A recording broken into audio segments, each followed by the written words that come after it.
Overall consensus, though, in the studio, there are enough people sitting here and watching me, seems to be that it's a good trade, maybe not a great one. I think people were expecting an overwhelming haul, maybe.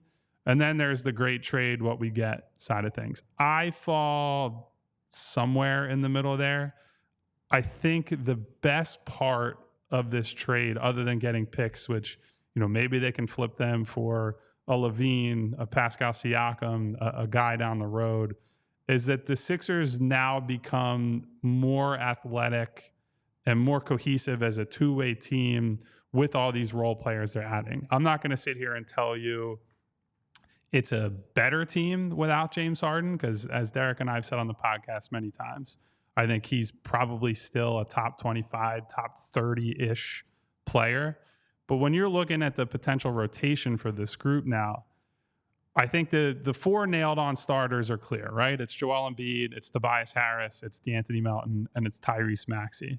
And now the start Kelly Oubre movement really gained some momentum coming into the rest of the season.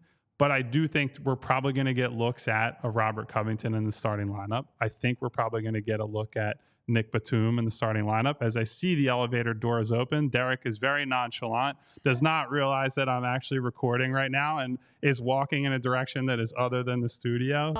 I appreciate all the concern that I got for driving down 95. Don't worry, if you commute on 95 at this time, there is no speed racing, as Kyle alluded to in his tweet. It's just a nickname. Yeah. No, I think overall, it's a good deal. I'm not sure it's a great deal. That's kind of what I was just saying. I'm a little surprised that the Clippers gave up what they did now, because they started off well. It's not like they've struggled out of the gate, and they were just going to gain leverage in the weeks to come. So, did they give up a massive concession to get this done now? No, not massive. That 2026 pick, which was originally reported as a Clippers pick, which had a chance to be really good. It is the least favorable out of 3 picks, with Houston and OKC. And with it being OKC, you expect them to be pretty good at that point. We've talked about them a little bit here in the weeks ahead, but you expect that at the very best to be late teens, probably more like mid-20s. So it's not going to be a great pick, but getting that and Kenyon Martin Jr., I thought that's a decent trade. Yeah. Good. I'd probably give it a B. Probably where I'm at. Yeah, I think on the Sixers end of things, their expectation is that they're probably getting a pick with a ceiling in the late teens, early 20s, I think is probably that 2026.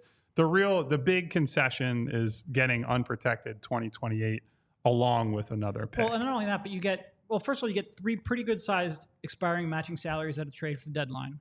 And now a lot of money to move. Yeah, these salaries can't be aggregated until pretty much February, right on the dot. So you have to wait a little bit there, but it will be able to be aggregated before the trade deadline, so they have flexibility in that regard. And also getting a second or a 2026 first round pick, it is guaranteed to convey in 2026.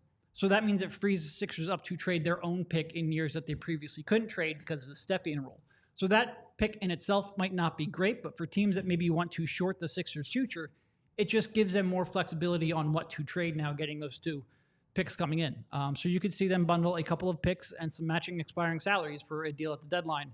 It's really about the flexibility. It's really about having the optionality of pursuing a trade at the deadline and getting a few more months to evaluate Tyrese Maxey. And I think we've both been pretty impressed by what we've seen so far. And if a trade doesn't materialize and you still have draft picks you can trade at the draft, or maybe use your cap space in free agency, there's just a few more ways to get sort of like that third piece to form a big 3 that you didn't have before. So again, is it a great trade, like a home run? Probably not a home run, but given that I think the Clippers, or not the Clippers, given that I think the Clippers had leverage here, I'm surprised they got what they did, given what was reported before. Do you think they watched Kawhi Leonard fall to his knees on that Russell Westbrook shot the other night and said, God, we got to do something? Because, the results have overall been not just fine, they've been very good. They blew the doors off Portland the other night. They blew the doors off the Spurs. Admittedly, not exactly 2 world-beating teams right now, but I don't think there was anything that was a massive red flag in terms of how the Clippers have started. So that's the part that is not clear to me yet, is what was the driving force behind the Clippers ponying up now, because there's really no external pressure at this point. We were just talking yesterday, Derek, about who might be a surprise team that might come after James. Mentioned, I think, Houston, the Lakers, some other teams, if things continue to go the way they've been going early in the season. But we're 3 or 4 games in. I don't think you can say that that's like, oh, they suddenly felt that someone else is going to deal for James. So that's the part I'm failing to understand right now. Yeah.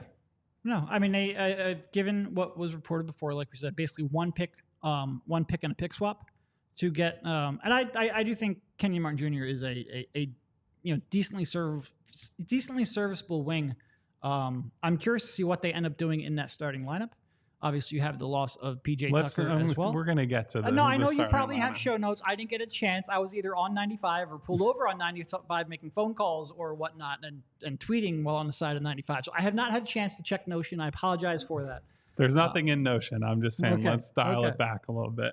No, I am surprised that they must have just wanted James to form that chemistry early in the season, and they gave up a little bit.